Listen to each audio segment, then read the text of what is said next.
Happy new year! আমার সকল বন্ধুদের নতুন বছরের শুভেচ্ছা ও অভিনন্দন। আজ আমি কল্পতরু উৎসব উপলক্ষে দক্ষিণেশ্বর কালীবাড়িতে এসে উপস্থিত হয়েছি। আজ আমি তোমাদের দক্ষিণেশ্বর মন্দিরটা পুরোটা ঘুরিয়ে দেখাবো। তাই তোমাদের সকলের কাছে অনুরোধ রইল ভিডিওটা সম্পূর্ণ দেখার জন্য। সকাল সকাল আমি ট্রেনে করে দক্ষিণেশ্বরে এসে উপস্থিত হয়েছি। প্ল্যাটফর্ম থেকে নিচে নেমে দেখলাম মায়ের পুজো দেওয়ার জন্য বিশাল একটা লাইন পড়েছে। মেন রাস্তা থেকে এই লাইনটা শুরু হয়েছে এবং স্কাইওয়ার্কের ভেতর দিয়ে মায়ের মন্দিরের দিকে যাচ্ছে। স্কাইওয়ার্কের বাঁ দিকে পুজোর লাইন, ডান দিকটা ফাঁকা আছে। স্কাইওয়ার্কের ডান পাশে এগুলো হলো ছোট ছোট টিফিনের দোকান। আমি এখন প্রায় মন্দিরের গেটের কাছাকাছি চলে এসেছি।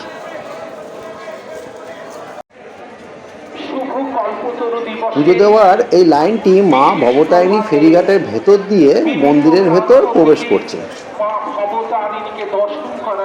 মন্দিরের গেটের ভেতর দিয়ে প্রবেশ করার পরেই ডান দিকে দেখতে পাবেন শ্রী শ্রী রামকৃষ্ণ পরমহংসদেবের এই ছবিটি, যেখানে ছবির তলায় লেখা আছে যত মত তত পথ।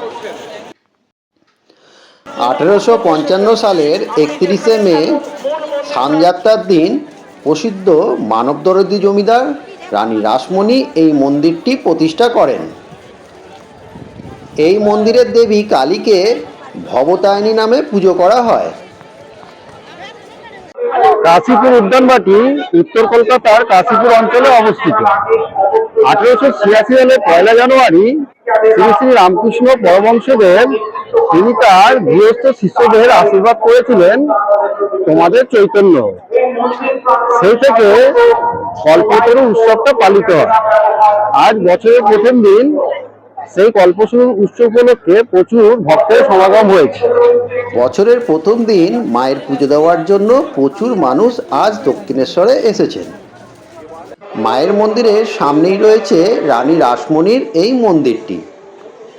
1793 সালের 28শে সেপ্টেম্বর তৎকালীন কাঞ্চনপল্লীর কোনো গ্রামে রানী রাসমণির জন্ম হয়।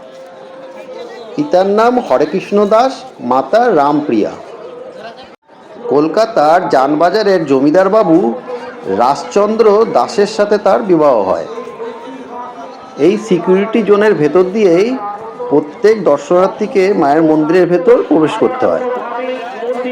মন্দির প্রতিষ্ঠাকালে রামকৃষ্ণ পরমহংসদেবের দাদা রামকুমার চট্টোপাধ্যায় ছিলেন এই মন্দিরের প্রথম প্রধান পুরোহিত। এই মন্দিরের সামনে একটা বুক স্টল মতন ছিল, এখানে ক্যালেন্ডার, বই ইত্যাদি সব বিক্রি হচ্ছে। এর সামনেই রয়েছে এই স্বামীজির মূর্তিটি। 1881 খ্রিস্টাব্দে নরেন্দ্রনাথ প্রথম রামকৃষ্ণদেবের সাক্ষাৎ পান। মন্দিরের ভেতর প্রবেশ করার পূর্বে এই যে কাউন্টারগুলি দেখছেন, এখানেই নিজেদের জুতো, মোবাইল, ব্যাগ সব জমা রাখতে হবে। জিনিসপত্র জমা দেওয়া তথা জিনিসপত্র আবার ফেরত নেওয়ার জন্য এই লাইনটি পড়েছে। মায়ের পুজো দেওয়ার জন্য মন্দিরের সামনেই রয়েছে এই ডালা আর্কেড। মন্দিরের সামনেই পাশাপাশি দুটো ডালা আর্কেড রয়েছে। আপনাদের আমি ভেতরে গিয়ে এখন দেখাচ্ছি। ডালা আর্কেডের ভেতর পাশাপাশি এরকম অনেক ছোট ছোট মিষ্টির দোকান আছে, যেখান থেকে আপনারা পুজোর ডালি, মিষ্টি ইত্যাদি সংগ্রহ করে মায়ের পুজোর জন্য নিয়ে যেতে পারবেন। এই ডালা আর্কেডটার ঠিক পেছনেই রয়েছে একটা ছোট মার্কেট। এই মার্কেটের ভেতর থেকে বাড়ির নিত্য পুজোর জন্য বিভিন্ন সামগ্রী তথা ফটো ফ্রেম ইত্যাদি জিনিস পাওয়া যায়। এখানে পুজোর জন্য যা যা সামগ্রী পাওয়া যায় আমি ভিডিওটার মাধ্যমে আপনাদের দেখানোর চেষ্টা করছি। পূজার সামগ্রীর দোকানের ঠিক পেছন দিকেই অবস্থিত অনেকগুলো খাবারের স্টল। ঝালমুড়ি, ঘুগনি, চা, আইসক্রিম এইসব ধরনের খাবার এইসব স্টলে পাওয়া যায়। এর সাথেই রয়েছে কিছু ফলের দোকান, এখান থেকে আপনারা ফলও কিনে খেতে পারবেন। এই গেটের ভেতর দিয়ে এখন গঙ্গা ঘাটের দিকে যাব। এই গেট দিয়ে ঢুকে বাঁ দিকে একটা প্রাচীন বটগাছ আছে, আর সামনে রয়েছে একটা বেল গাছ। এই বেল গাছটিকে নিয়েই এই মন্দিরটি তৈরি। এবার আপনাদের মন্দিরের ভেতরটা দেখাচ্ছি। এই বিশাল বেল গাছটার নিচে রয়েছে মা কালীর একটি ছবি। পুরোহিত মশাই এক্ষুনি আসবেন। এই মন্দির থেকে বেরিয়ে এখন আবার ওই পুরানো বটবৃক্ষের পাশ দিয়ে গঙ্গার ঘাটের দিকে পৌঁছাবো। এটা হলো সেই পুরানো বটবৃক্ষ। এটি হলো পঞ্চবটির সামনের গঙ্গার ঘাটটা। এখানে প্রচুর মানুষ এখন বসে আছেন। মায়ের মন্দিরের ঠিক পেছন দিক দিয়েই এই গঙ্গার ঘাটে আসা যায়। গঙ্গার ঘাটে আসার সময় এই শিব মন্দিরগুলো আপনারা দেখতে পাবেন। মায়ের মন্দিরের সামনেই এটাই হলো প্রধান গঙ্গা ঘাটটি, যেটা এখন আপনারা দেখছেন। গঙ্গার উপর যে ব্রিজটা দেখা যাচ্ছে সেটিকে আমরা বিবেকানন্দ সেতু বা বালি ব্রিজ বলে থাকি। দক্ষিণেশ্বর মন্দিরের ভেতরেই রয়েছে এই ফুড প্লাজাটি। এখানে আপনারা খাওয়া দাওয়া করতে পারেন। পুজো দিয়ে এসে অনেক মানুষ এখানে আসছেন।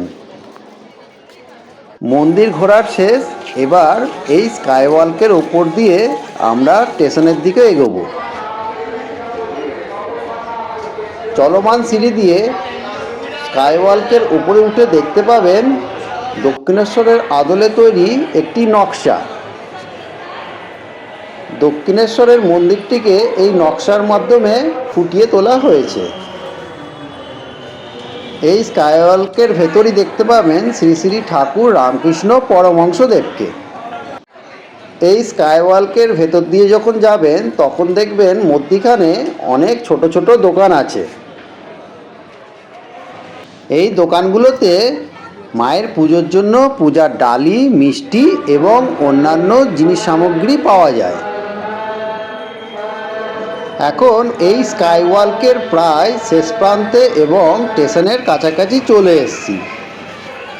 রেলওয়ে স্টেশন থেকে স্কাইওয়াকের ওপর উঠেই এই সাইনবোর্ড এবং রানী রাসমণি স্কাইওয়াক এই লেখাটি আপনারা দেখতে পাবেন।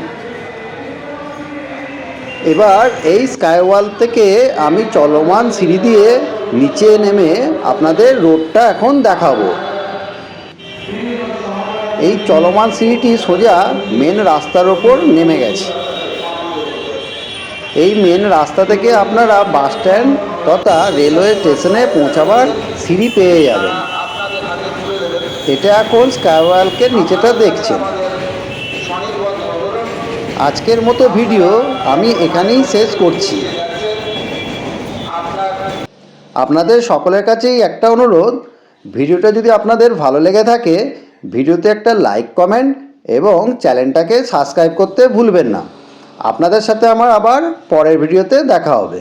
ততক্ষণের জন্য সকলকে টাটা।